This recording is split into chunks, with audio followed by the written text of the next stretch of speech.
नमस्कार शेतकरी बांधवांनो, एमटे ऑल टीव्ही या यूट्यूब चॅनलवरती तुमचं पुन्हा एकदा स्वागत आहे। आज संध्याकाळपासून शेतकऱ्यांच्या खात्यावरती पैसे जमा, पहा संपूर्ण बातमी। राज्यातील विविध जिल्ह्यातील सुमारे 35,08,000 शेतकऱ्यांना 75% अग्रिम शेतकऱ्यांच्या बँक खात्यात थेट वर्ग करण्यात येणार आहे। अंतरिम नुकसान भरपाई अंतर्गत विविध जिल्हा प्रशासनाने संबंधित पीक विमा कंपन्यांना अधिसूचना निर्गमित करून 75% अग्रिम पीक विमा देण्याबाबत आदेश दिले आहेत।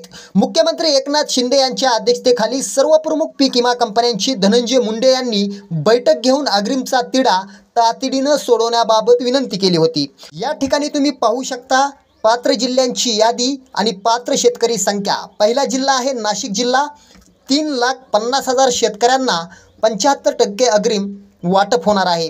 त्यानंतर जळगाव जिल्हा 16,921 शेतकऱ्यांना 75% अग्रिमचा लाभ मिळणार आहे।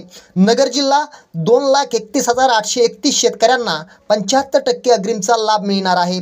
सोलापूर जिल्हा 1,82,534 शेतकऱ्यांना 75% अग्रिमचा लाभ मिळणार आहे। सातारा जिल्हा 40,406 शेतकऱ्यांना 75% अग्रिमचा लाभ मिळणार आहे।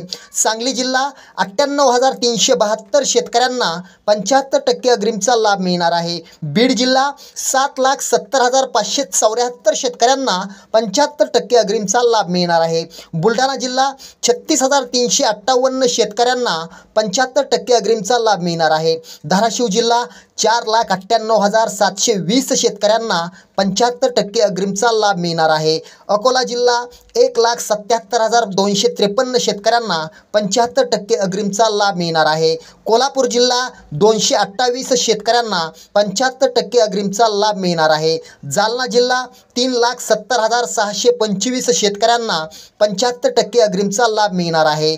परभणी जिल्हा 4,41,970 शेतकऱ्यांना 75% अग्रिमचा लाभ मिळणार आहे। नागपूर जिल्हा 63,422 शेतकऱ्यांना 75% पीक विम्याचा लाभ मिळणार आहे। लातूर जिल्हा 2,19,535 शेतकऱ्यांना 75% पीक विम्याचा लाभ मिळणार आहे। अमरावती जिल्हा 10,265 शेतकऱ्यांना पीक विम्याचा लाभ मिळणार आहे। अर्थात ज्या शेतकऱ्यांना 25% अग्रिम जमा झाली आहे अशा शेतकऱ्यांनाच फक्त 75% अग्रिम वाटप करण्यात येणार आहे, याची शेतकऱ्यांनी नोंद घ्यावी। व्हिडिओ आवडला तर शेअर करा।